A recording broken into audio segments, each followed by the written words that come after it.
एक व्यक्ति ऑफिस में देर रात तक काम करने के बाद थका हारा घर पहुंचा। अंदर घुसते ही उसके बेटे ने पूछा, पापा आप 1 घंटे में कितना कमा लेते हैं? पिता ने गुस्से से उसकी तरफ देखते हुए कहा, 100 रुपए।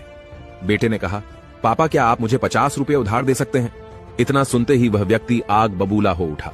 तो तुम इसीलिए ये फालतू का सवाल कर रहे थे ताकि मुझसे पैसे लेकर तुम कोई बेकार का खिलौना या उठपटांग चीज खरीद सको। चुपचाप अपने कमरे में जाओ और सो जाओ। ये सुन बेटे की आंखों में आंसू आ गए और वह अपने कमरे में चला गया। उसका गुस्सा शांत होने पर वह बेटे के कमरे में गया और बोला, मैं सोच रहा था कि शायद मैंने बेकार में ही तुम्हें डांट दिया। दरअसल दिन भर के काम से मैं बहुत थक गया था। I am sorry. ये लो अपने 50 रुपए। बेटे ने झट से उठकर अलमारी से सिक्के निकाले और गिनने लगा। ये देख उसका पिता क्रोधित होकर बोला, जब तुम्हारे पास पहले से ही पैसे थे तो तुमने मुझसे और पैसे क्यों मांगे? बेटे ने कहा, क्योंकि मेरे पास पैसे कम थे पर अब पूरे हैं। पापा अब मेरे पास 100 रुपये हैं। क्या मैं आपका 1 घंटा खरीद सकता हूँ?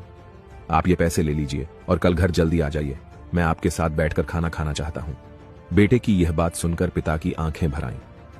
दोस्तों, इस तेज रफ्तार जीवन में हम कई बार खुद को इतना बिजी कर लेते हैं कि उन लोगों के लिए ही समय नहीं निकाल पाते जो हमारे जीवन में सबसे ज्यादा इंपॉर्टेंस रखते हैं। इसलिए हमें ध्यान रखना होगा कि इस आपाधापी में भी हम अपने माँ बाप, जीवन साथी, बच्चों और अभिन्न मित्रों के लिए समय निकालें, वरना एक दिन हमें भी एहसास होगा कि हमने छोटी मोटी चीजें पाने के लिए कुछ बहुत बड़ा खो दिया।